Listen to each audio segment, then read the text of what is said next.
आप देख रहे थे प्रधानमंत्री का जन संवाद, जो कि वो कृष्णनगर पश्चिम बंगाल में जो वहाँ लाखों की संख्या में जन समूह उमड़ा था उनसे कर रहे थे। यहाँ पर प्रधानमंत्री ने जिस तरह से ममता सरकार को आड़े हाथों लेते हुए कई अहम बातें कही। उन्होंने साफ तौर पर कहा कि किस तरह से आपके लिए मैं यहाँ पर आया हूँ और बहुत धन्यवाद देता हूँ।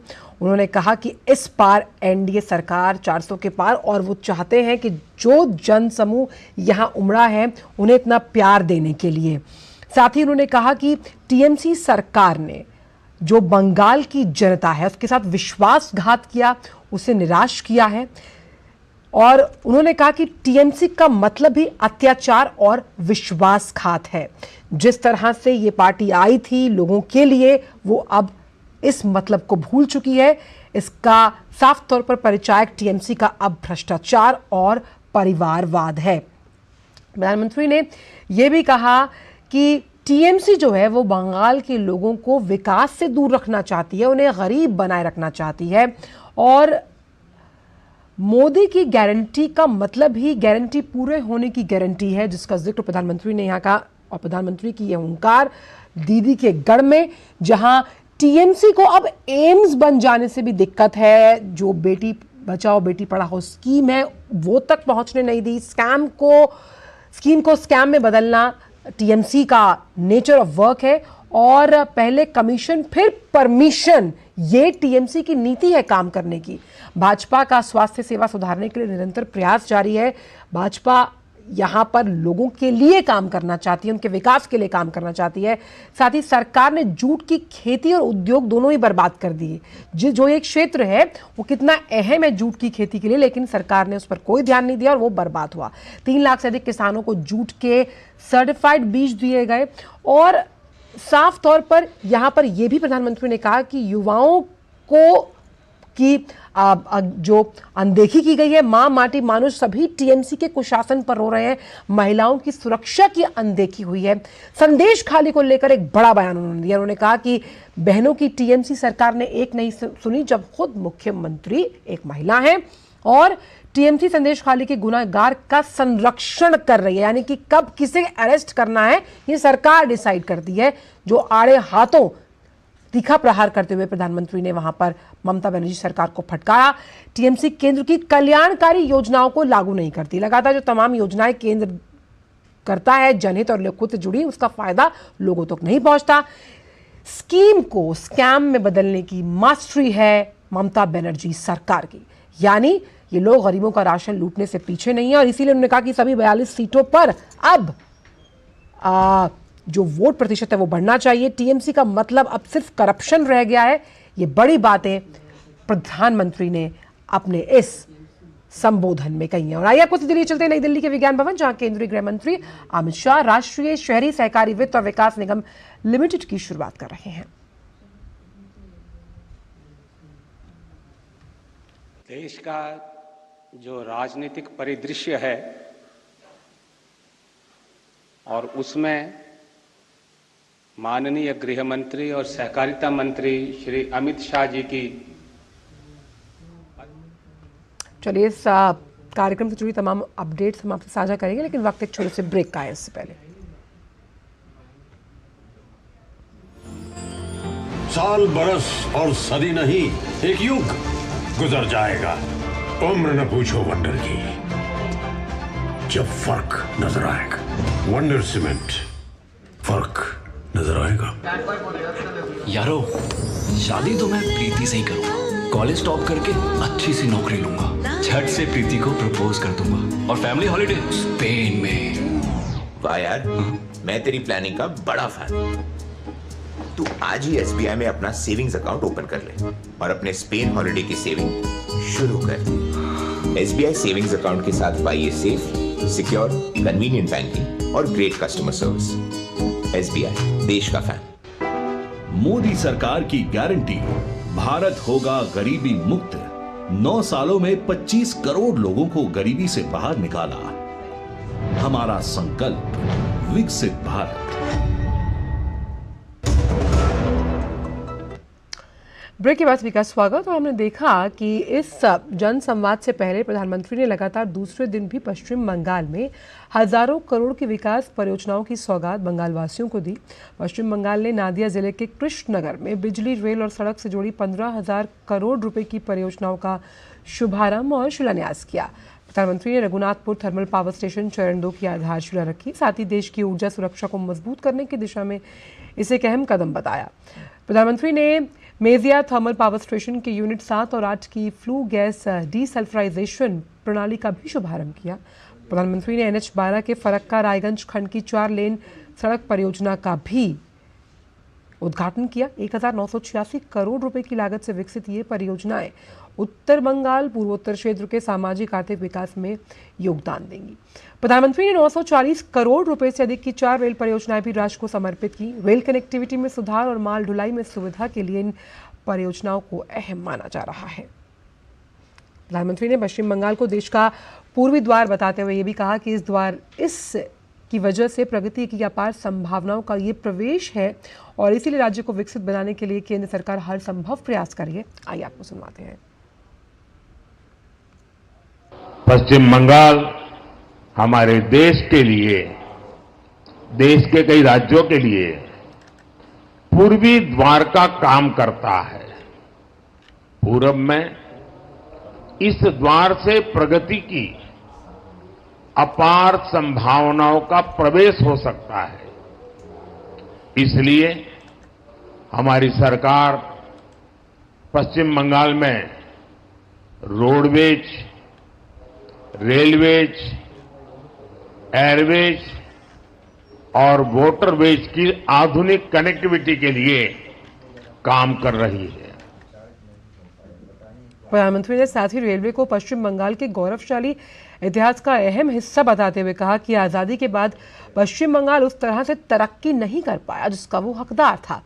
उन्होंने कहा कि केंद्र सरकार राज्य में रेलवे के ढांचे को मजबूत करने के लिए दोगुनी रफ्तार से काम कर रही है। आइए आपको सुनवाते हैं। इंफ्रास्ट्रक्चर के दृष्टिकोण से रेल पश्चिम बंगाल के गौरवशाली इतिहास का हिस्सा है, लेकिन इतिहास की जो बढ़त बंगाल को हासिल थी, आजादी के बाद उसे सही ढंग से आगे नहीं बढ़ाया गया। यही कारण है कि तमाम संभावनाओं के बावजूद बंगाल पीछे छूटता गया। पिछले 10 वर्षों में हमने उस खाई को पाटने के लिए यहां के रेल इंफ्रास्ट्रक्चर पर बहुत जोर दिया है। आज हमारी सरकार बंगाल के रेल इंफ्रास्ट्रक्चर के लिए पहले के मुकाबले 2 गुने से भी ज्यादा रुपए खर्च कर रही है। प्रधानमंत्री नरेंद्र मोदी ने पश्चिम बंगाल के कृष्णनगर में भाजपा की विशाल जनसभा को संबोधित किया। जनसभा स्थल पहुंचने पर प्रधानमंत्री का भव्य स्वागत किया गया। वहां मौजूद भारी जन सैलाब ने जय श्री राम और मोदी मोदी के नारों से प्रधानमंत्री का अभिनंदन किया। प्रधानमंत्री ने हाथ हिलाकर सभी के अभिवादन को स्वीकार किया और इस प्रेम के लिए आभार जताया। प्रधानमंत्री ने अपने संबोधन के दौरान प्रदेश की टीएमसी सरकार को घेरते हुए कहा कि पश्चिम बंगाल की जनता ने बहुत उम्मीदों के साथ टीएमसी को बार बार इतना बड़ा जनादेश दिया, लेकिन टीएमसी अत्याचार और विश्वासघात का दूसरा नाम बन चुकी है। टीएमसी के लिए बंगाल का विकास नहीं बल्कि भ्रष्टाचार और परिवारवाद ही उसकी प्राथमिकता है।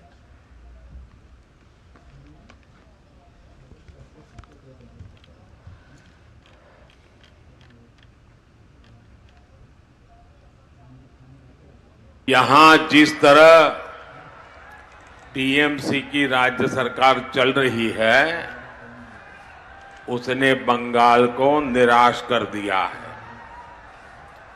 पश्चिम बंगाल की जनता ने बहुत उम्मीदों के साथ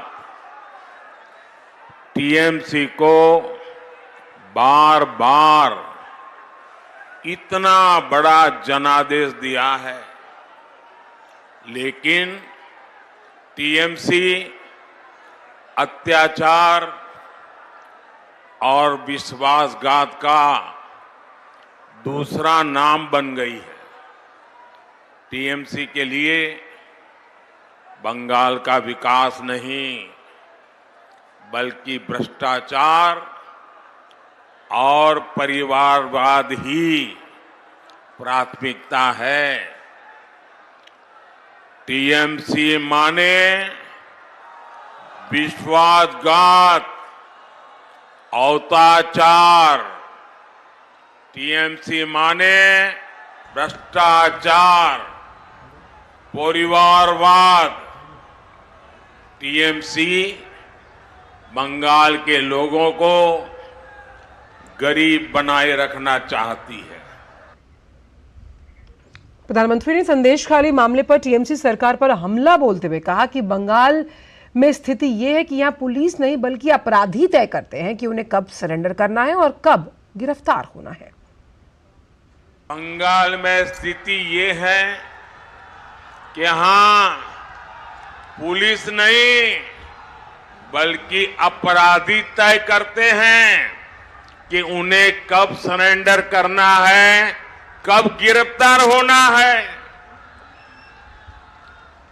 राज्य सरकार तो चाहती ही नहीं थी कि संदेश खाली का गुनहगार कभी गिरफ्तार हो, लेकिन ये तो बंगाल की नारी शक्ति दुर्गा बनकर खड़ी हो गई। भाजपा का एक एक कार्यकर्ता उनके साथ खड़ा हो गया, तब मजबूरन इस राज्य सरकार को झुकना पड़ा। और फिलहाल खबरों में वक्त एक छोटे से ब्रेक का है। साल, बरस और सदी नहीं, एक युग गुजर जाएगा। उम्र न पूछो वंडर की, जब फर्क नजर आएगा। वंडर सीमेंट, फर्क नजर आएगा। ब्रेक के बाद सभी का स्वागत। बात असम की, जहां सीएए के विरोध में बंद की वजह से होने वाले वित्तीय नुकसान की वसूली आयोजकों और आंदोलनकारियों से ही की जाएगी। असम में विपक्षी दलों द्वारा सीएए लागू होने पर राज्यव्यापी बंद की धमकी देने के एक दिन बाद डीजीपी ने चेतावनी दी कि किसी भी बंद की सूरत में प्रतिदिन 1643 करोड़ रुपए के वित्तीय नुकसान की भरपाई आयोजकों और आंदोलनकारियों से ही की जा सकती है। उन्होंने कहा कि असम की जीएसडीपी, जो गुवाहाटी उच्च न्यायालय के आदेश के अनुसार ऐसे बंद का आह्वान करने वालों से वसूल किया जाएगा।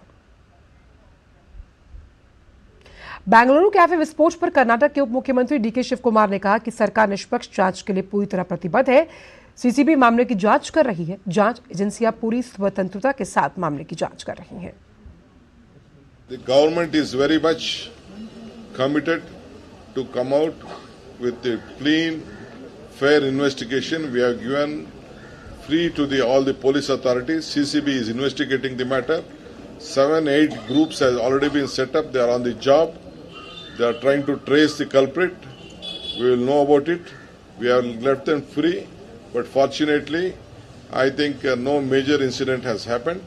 But still, we doesn't want Bangalore, anyone to be scared. We will, all the police will come out with a clean investigation. DCC अध्यक्ष पालोडे रवि द्वारा गलत राष्ट्रगान गाने का मामला सामने आया। एक राजनीतिक कार्यक्रम के दौरान डीसीसी अध्यक्ष ने राष्ट्रगान की शुरुआत गलत पंक्तियों से की। पहली पंक्ति के शुरू होने के बाद ही पार्टी के पदाधिकारियों ने उन्हें रोक दिया। इस दौरान मंच पर तेलंगाना के मुख्यमंत्री रेवंत रेड्डी और कांग्रेस नेता सचिन पायलट और शशि थरूर भी मौजूद थे। कोलकाता के भरतनाट्यम और कुचिपुड़ी डांसर अमरनाथ घोष की अमेरिका में गोली मारकर हत्या कर दी गई। वे सेंट लुइस में वॉशिंगटन विश्वविद्यालय में नृत्य में मास्टर ऑफ फाइन आर्ट्स की पढ़ाई कर रहे थे। शिकागो में भारतीय वाणिज्य दूतावास ने इस घटना पर दुख जताया। दूतावास ने कहा कि सेंट लुइस मिसौरी में मृतक अमरनाथ घोष के परिवार और दोस्तों के प्रति गहरी संवेदना। हम फॉरेंसिक टीम और पुलिस के साथ जांच और सहयोग प्रदान कर रहे हैं। और फिलहाल समाचारों में इतना ही। दीजिए इजाजत। नमस्कार।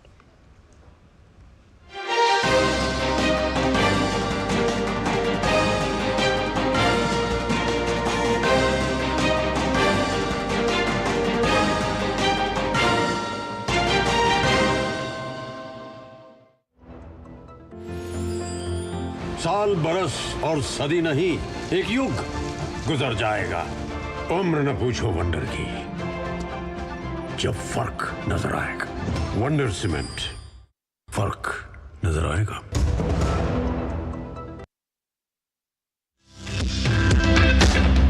स्वच्छता सबसे पहले तो हमें ही से चालू होगा ना।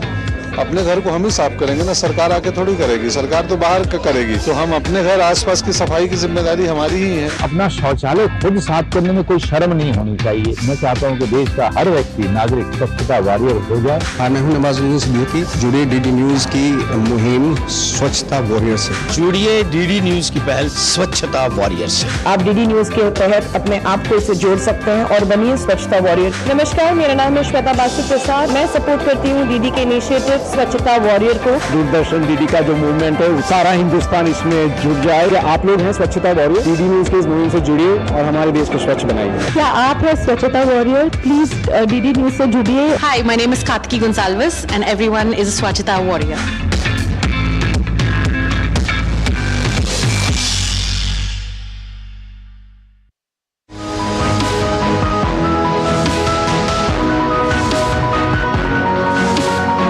प्रधानमंत्री मोदी ने साल 2015 में आवास योजना का शुभारंभ किया। प्रधानमंत्री आवास योजना के तहत शहरों में बहुत ही कम समय में लाखों घर बनाकर दिए जा चुके हैं। प्रधानमंत्री आवास योजना का मतलब सिर्फ गरीब परिवारों को पक्की छत देना नहीं, बल्कि उन्हें आर्थिक रूप से सशक्त बनाना है। प्रधानमंत्री शहरी आवास योजना की बजट को मिली बढ़ोतरी। प्रधानमंत्री योजना के तहत मिलने वाली सब्सिडी को दिसंबर 2024 तक बढ़ाया। प्रधानमंत्री शहरी आवास योजना के से अधिक घरों को मिली मंजूरी। 113 लाख से अधिक घरों का निर्माण कार्य पूरा। 78.56 लाख परिवारों को मिली अपने अपने घरों की चाबियां। महिला सशक्तिकरण को मिला बढ़ावा। 22.77 लाख से अधिक श्रमिकों, कंडक्टर, रिक्शा चालकों को मिला प्रधानमंत्री आवास योजना का लाभ। सरकार के अनूठे प्रयासों से असहाय परिवारों को मिली पक्की छत। प्रधानमंत्री मोदी का है ये सपना, सबका घर हो अपना। In a world that never stops, where information shapes our reality, one app stands out, helps you stay ahead of time. Introducing the DD India app, your gateway to a world of news right at your fingertips. Your most trusted source of news goes global, goes digital. Explore a world of options, top stories, live updates, in-depth analysis and more. Stay informed wherever you are. Real-time alerts keep you ahead of the curve always. The DD India app, connecting you to the world one story at a time. Download now and explore the world of knowledge, insights and authentic information.